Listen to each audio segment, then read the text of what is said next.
Visit of ایرانی president. مجھے بتائیں کہ یہ دورہ ایک ظاہر ہے کہ اٹ سیلف بڑا اہمیت کا حامل تھا، کیونکہ اسرائیل ایران کانفلکٹ کے بعد ایک تو یہ پہلا دورہ تھا، دوسرا یہ کہ ہم نے دیکھا کہ پاکستان بہت ساری چیزوں پر جو سٹانس پہلے لیا ہوا تھا کانفلکٹ کے دوران، وہ سٹانس انہوں نے اس دوران بھی لیا جب ان کا پریزیڈنٹ کا دورہ چل رہا تھا، اور پھر ہم نے 12 تجارتی معاہدے بھی کیے.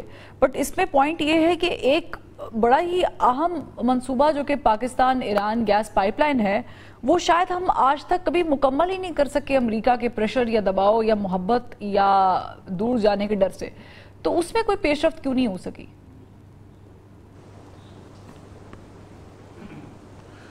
دیکھیے، ایک تو بالکل آپ نے صحیح کہا، بہت اہم دورہ تھا. اس کی جو ٹائمنگ ہے وہ بھی انٹرسٹنگ تھی.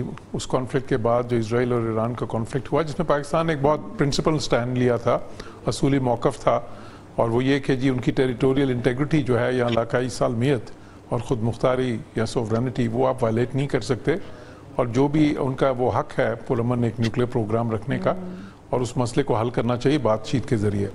تو یہی موقف پاکستان نے بالکل ابھی بھی دہرایا ہے. اب اس میں اہم چیز یہ ہے کہ جو آپ نے بات کی، بالکل پاکستان اور ایران دونوں اپنے جو تجارتی تعلقات ہیں، اپنے جو اقتصادی تعلقات ہیں، ان کو بڑھانا چاہتے ہیں. اور اقتصادی تعلقات کو میں تو یہی کہتا ہوں وہ سٹیل فریم ہوتے ہیں. کسی بھی اگر ریلیشن شپ کو ہم کانکریٹ کا نام دیں تو پھر اس کا سٹیل فریم وہ اقتصادی تعاون ہوتا ہے. اس میں کچھ مشکلات بھی حائل ہیں. ظاہر ہے ایران سینکشنز فیس کر رہا ہے اپنے جو سٹانس انہوں نے لیا اس کی وجہ سے. اب کچھ منصوبے جو ہیں جس پہ وہ ڈائریکٹ امریکن سینکشنز ہیں، جس طرح یہ Iran Pakistan gas pipeline کا آپ نے ذکر کیا، تو اس میں پھر اب تھوڑا سا پیچیدہ ہو جاتا ہے. پاکستان نے کبھی یہ نہیں کہا کہ پاکستان بالکل اس سے وڈرا کر گیا، وہ منصوبہ ابھی بھی ہے، لیکن التوا کا شکار ہے بالکل. اب دیکھیں، ایران نے آگے یہ اندیا دیا ہے کہ وہ مذاکرات کریں گے اس کو، ابھی بھی یہ جو مسئلہ ہے اس کو پرامن طور پہ حل کرنے کے لیے. تو ہم امید کرتے ہیں کہ وہ انشاءاللہ اگر اس طرح حل ہو جاتا ہے مذاکرات کے، جس کے لیے پریزیڈنٹ ٹرمپ نے بھی کہا تھا وہ بھی کرنا چاہتے ہیں. انہوں نے کہا تھا کہ یہ ہو جاتا ہے تو ہم ساری سینکشنز لفٹ کر دیں گے ایران سے. تو ہم امید کرتے ہیں اگر وہ ہوتا ہے تو ایران کے ساتھ وہ منصوبہ جو ہے وہ پاکستان کے لیے بہت اہم ہوگا، بیکاز گیس جو ہے وہ لیس پولوٹنگ ہوتی ہے آئل سے، اور جو ایرانین گیس ہے وہ ظاہر ہے پائپ لائن جو ہے اس کے ذریعے وہ اس کی زیادہ اکنامیکل بھی ہوگی. لیکن اس کے ساتھ ساتھ باقی جو شعبے ہیں اس میں بھی تعاون کی خاصی گنجائش ہے. مثلا پاکستان ٹیکسٹائلز کا ایک بہت بڑا جو ہے نا اس وقت گلوبلی جو ملک ہے ٹیکسٹائل کے زیادہ کمپیٹیٹیو ان میں پاکستان آتا ہے. اور آپ نے صحیح ذکر کیا کہ ابھی جو امریکہ نے جو ٹیرفز کم لگائے ہیں پاکستان پہ جو ہمارے کمپیٹیٹرز کے مقابلے میں اس خطے میں، اس کی وجہ سے ہمیں فائدہ بھی ہو سکتا ہے. تو اس میں ایران سے بھی ٹریڈ اس ایریا میں کافی ہو سکتی ہے. پھر اور بھی جو ہے اس کے علاوہ بھی بہت سے شعبے ہیں انرجی کے علاوہ جو ایران کو بہت ساری اشیاء کی ضرورت ہے، کیونکہ دیکھیں ان کو ڈسکس کرنا اس لیے ضروری ہے. جوہر سلیم صاحب، آپ نے بالکل یو کریکٹلی آنسرڈ دیٹ، اور اچھا ہے کہ جو آپ نے بات کی اسی سے میں سوال بھی اگلا کرنا چاہوں گی قمر چیمہ صاحب سے. وہ یہ ہے کہ ہم دیکھ رہے ہیں کہ if we fail to proceed with the gas pipeline، اگر یہ اس کی کمپلیشن نہیں ہوتی ہے تو ظاہر ہے کہ ہمیں فائن جو ہے وہ پے کرنا پڑے گا. آلموسٹ 18 بلین ڈالرز کا یہ فائن بنتا ہے، جو کہ ظاہر ہے کہ ہوگا اگر یہ کمپلیٹ نہیں ہوتا. بٹ کیا ہم اتنی قربت رکھ رہے ہیں امریکہ کے ساتھ، اور ہماری واہ بھی ہو رہی ہے، اور ہم ایک بڑی اسٹرانگ پوزیشن میں بھی ہیں ایز کمپیئر ٹو انڈیا یا انڈین گورنمنٹ یا رجیم جو بھی ہے، تو کیا ہم امریکہ کو قائل نہیں کر سکتے کہ ہمیں ایران کے ساتھ یہ جو چیزیں ہیں اپنے ملک کے مفاد کو مد نظر رکھتے ہوئے کرنی چاہیے، اور کرنی پڑیں گی تو ہمیں کم از کم یہ لیوریج تو ملنا چاہیے؟ دیکھیں، بہت شکریہ. اور میں سمجھتا ہوں کہ آپ ظاہری بات ہے امریکہ سے ہم نے بہت دفعہ بات کی ہے، لیکن امریکہ میں کیونکہ ایران کے بارے میں جو پرسپیکٹو ہے وہ پورے کے پورے ایک مڈل ایسٹ کے بارے میں وہ دیکھتے ہیں، اور پھر اسرائیل، اور جس طرح دیکھیں آپ جو غزہ میں ہو رہا ہے اور امریکن نے اپنی آنکھیں چرائی ہوئی ہیں اس سے، تو آپ اندازہ لگا لیں کہ کتنی زیادہ امریکہ کی سپورٹ ہے. ہمیں کیا کرنا چاہیے؟ دیکھیں، ہم زیادہ تر ہمارا کیونکہ بارڈرنگ ریجن ہے، ہماری انفارمل ٹریڈ زیادہ ہو رہی ہے، اور ہمیں اسی انفارمل ٹریڈ کا ایک پورے کا پورا میکانزم میں سمجھتا ہوں شروع کر لینا چاہیے. جیسے کہ فار ایگزامپل آپ پوری کی پوری ایک ریفائنری لگا سکتے ہیں وہاں پہ. اگر آپ وہاں سے جو تیل آ رہا ہے اس کو آپ ریفائنری لگا سکتے ہیں. پھر آپ کیا کر سکتے ہیں, آپ آلٹرنیٹ بینکنگ سسٹم کھڑا کر سکتے ہیں, ایسے بینکس بنا سکتے ہیں جن کا تعلق ہی صرف ایران سے ہو, یا وہ روپی میں ٹریڈ کرتے ہوں, وہ ڈالر یا باقی انٹرنیشنل کرنسی میں نہ ٹریڈ کرتے ہوں. سو مجھے ایسے لگتا ہے کہ ہم بہت کچھ آپشنز ہم کریٹ کر سکتے ہیں, آپشنز پہ غور کر سکتے ہیں, جس میں ایک پیرلل فائنینشیل سسٹم کھڑا کیا جا سکتا ہے. پیرلل دیکھیں, اگر پاکستان کے اندر ایک پیرلل ٹریڈ ہو رہی ہے جسے ہم انفارمل اکانومی کہتے ہیں, یا جسے ہم بلیک مارکیٹ, بلیک اکانومی, جو بھی کہہ لیں. دیکھیں اس وقت بھی کہا جا رہا ہے کہ $2 ارب یا پلس کا جو تیل ہے وہ آپ کے پاس آ رہا ہے, تو اس کو کسی نہ کسی نیٹ کے اندر لایا جا سکتا ہے کہ, اور پھر گزاری بات ہے کہ جو لوگ ٹیکس دیتے ہیں وہ بھی یہ کہہ سکیں گے کہ بھائی یہ اس سسٹم کو بھی ہم نے کسی نہ کسی ٹیکسیشن پروسیس یا انسٹیٹیوشنل ماڈل کے تحت چلا رہے ہیں. تو مجھے لگتا ہے ایران سے ڈیل کرتے ہوئے ایک parallel financial institutional model create کرنا پڑے گا, اور وہاں پہ ایک اس کو بالکل ایک علیحدہ, کیونکہ آپ دیکھیں اگر چائنا ایران سے تیل لے رہا ہے تو ہمارے لیے تو تیل لینا بہت آسان ہے, گیس لینا بہت آسان ہے, یا اپنی انڈسٹری کو فار ایگزامپل ہم نے کرنا ہے تو ہمیں کیسے ان سینکشن سے بھی باہر رہنا ہے, اور امریکہ کو بھی کنونس کرنا کوئی آسان کام نہیں ہے. دیکھیں ہم آلریڈی چائنا سے بہت زیادہ اسلحہ لے رہے ہیں. لیکن قمر شیما صاحب, یہ ہمارے لیے تو پرابلمٹک ہو سکتا ہے, یہ چائنا کے لیے پرابلمٹک نہیں ہے اتنا جتنا ظاہر ہے کہ تھرڈ ورلڈ کنٹری.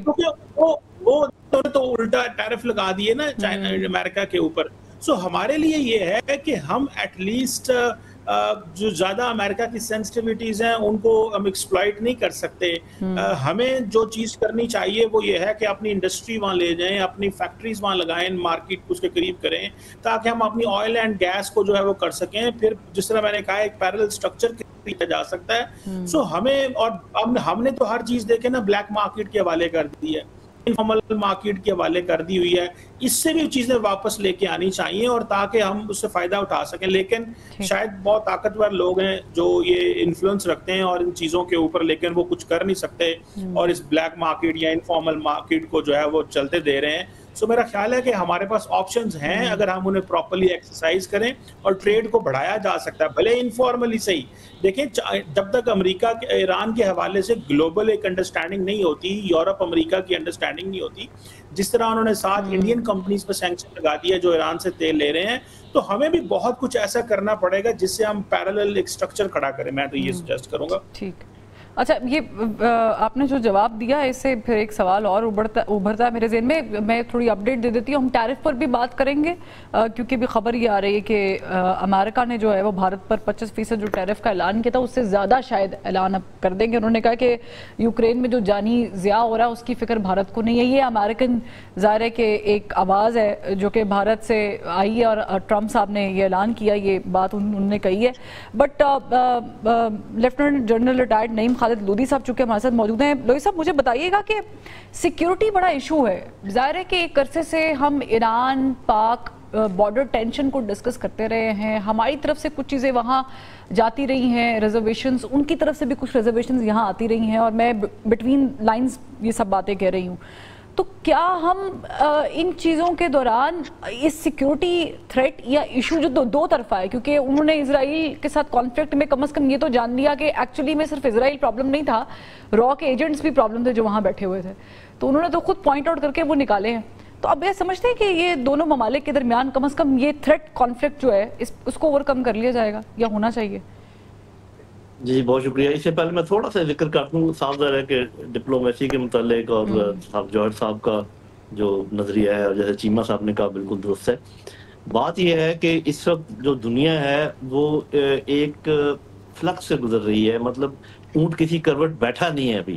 جب ہم کہتے ہیں نا کہ یہ ملٹی پولر ورلڈ ہے, اس میں کوئی شک نہیں, ملٹی پولر ہو گئی ہے ورلڈ, لیکن جو پولز کی کشمکش ہے اور اس میں نہ انہوں نے آپس میں فیصلہ کیا ہے کہ بھی کس طریقے سے ہم آپس میں ایک دوسرے کے ساتھ ڈیل کریں, نہ ہی ہم جیسے جو چھوٹے ملک ہیں یا درمیانے ملک ہیں وہ کوئی فیصلہ کر پا رہے ہیں کہ ہم کیا کریں. تو میرا خیال ہے کہ اس میں جو ٹائم بائنگ ہے جو کہ ہماری حکومت بھی کر رہی ہے, this is the best option for the time being, کیونکہ ہمیں ذرا انتظار کرنا پڑے گا. ویسے لودھی صاحب, جو ملٹائی پولز ہیں نا وہ they know how to deal with each other. It's for us actually, ہمارے لیے یہ محدود لمٹ ہے, ان کو آپس میں پتہ ہے. جی جو دورہ ہے ایرانی صدر کا, میرا خیال اس کو سبھی کہہ رہے ہیں بہت کامیاب ہے. صاف ظاہر ہے کہ میں اس سے اختلاف نہیں کروں گا, بہت کا لفظ میں نکالنا چاہوں گا. کامیاب دورہ تھا. اس کی وجہ میں اس لیے کہہ رہا ہوں کہ آپ کو پتا ہے پاکستان کے تناظر میں یہ دیکھا جاتا ہے کہ وہ کس کو ملے ہیں، لیکن یہ بھی دیکھا جاتا ہے وہ کس کو نہیں ملے ہیں، اور اس پر میں زیادہ بات چیت نہیں کروں گا۔ ابھی آپ نے بات کی ہے کہ جو سیکیورٹی کے معاملات ہیں، میرا خیال ہے یہ جو 2 جنگیں ہوئی ہیں بھارت اور پاکستان کی اور اسرائیل اور ایران کی، اس میں دونوں ملک ایران اور پاکستان کو بہت حد تک یہ بات کلیئر ہو گئی ہے کہ ہمارے اصل دوست کون ہیں اور ہماری جڑیں کون کاٹ رہے تھے یا کاٹ رہے ہیں یا کاٹنے کی کوشش کرتے ہیں۔ تو یہی وجہ ہے کہ آپ نے گرم جوشی دیکھی ہے ایران کی طرف سے بھی، پاکستان کی طرف سے بھی، ورنہ یہ کہ آپ دیکھیں وہاں پر ترانے بنائے گئے پاکستان کے حق میں، وہاں کی پارلیمنٹ میں تشکر پاکستان کے نعرے بھی لگے، پارلیمنٹ میں تشکر کی بات ہوئی، پھر مسجدوں کے باہر کس طریقے سے جھنڈے پاکستان کے لہرائے گئے، تو یہ کوئی معمولی بات نہیں ہے۔ تو میرے خیال بہت ساری چیزیں کلیئر ہو گئی ہیں کہ کون تھا جو کہ یہ سارے معاملات کو آگے بڑھا رہا تھا۔ تو میرا اپنا خیال یہ، اور میں ہمیشہ یہ کہتا رہتا ہوں کہ افغانستان اور پاکستان اور پاکستان اور ایران، ان میں دوری پیدا کرنے کے لیے، ان میں آپس میں بٹرنس پیدا کرنے کے لیے باقاعدہ آپریشن کیے گئے ہیں ہماری اپوزٹ انٹیلیجنس ایجنسی سے۔ اب وہ چیز کافی کلیئر ہو گئی ہے۔ آپ نے دیکھا کہ افغانستان کے ساتھ بھی آمد و رفت کچھ شروع ہوئی ہے، کچھ ہمارے لوگ ادھر جا رہے ہیں، ابھی خیر وہ آنا چاہ رہے تھے وزیر خارجہ، شاید وہ کسی وجہ سے نہیں آ سکے، وہ بھی انشاءاللہ معاملہ ٹھیک ہو جائے گا۔ تو اب ہمیں سمجھ آنے لگی ہے کہ ہم دوسروں کے ایما پر کچھ کر رہے تھے یا دوسرے ہمیں غلط فہمی میں مبتلا کرنے کی کوشش کر رہے تھے، کام کہیں اور سے ہو رہا تھا، فنگر پوائنٹنگ کسی اور طرف ہوتی تھی۔ تو میرا خیال وہ معاملہ بہتر، اور ویسے بھی دیکھیں کہ خارجہ پالیسی کا جوڑ صاحب بہتر جانتے ہیں، خارجہ پالیسی کا ایک لٹمس ٹیسٹ ہے کہ آپ کے اپنے نیبرز کے ساتھ تعلقات کیسے ہیں۔ ٹھیک ہے بھارت کے ساتھ تو ہمارے لانگ آؤٹ اسٹینڈنگ ایشوز ہیں، لیکن یہ کیسے کوئی ملک آگے چل سکتا ہے کہ آپ کے افغانستان کے ساتھ بھی تعلقات خراب ہوں، آپ کے ایران کے ساتھ بھی تعلقات خراب ہوں۔ تو جیسے چیمہ صاحب کہتے ہیں، میں یہ سمجھے 2 باتیں میں کہنا چاہوں گا اس سلسلے میں، جس کا صاف ظاہر دیکھیں اکانومی، سیکیورٹی اور پالیٹکس یہ آپس میں گندے ہوئے ہیں، ان کو آپ الگ الگ نہیں کر سکتے۔ آپ صرف سیکیورٹی کی بات نہیں کر سکتے without touching economy, without touching politics.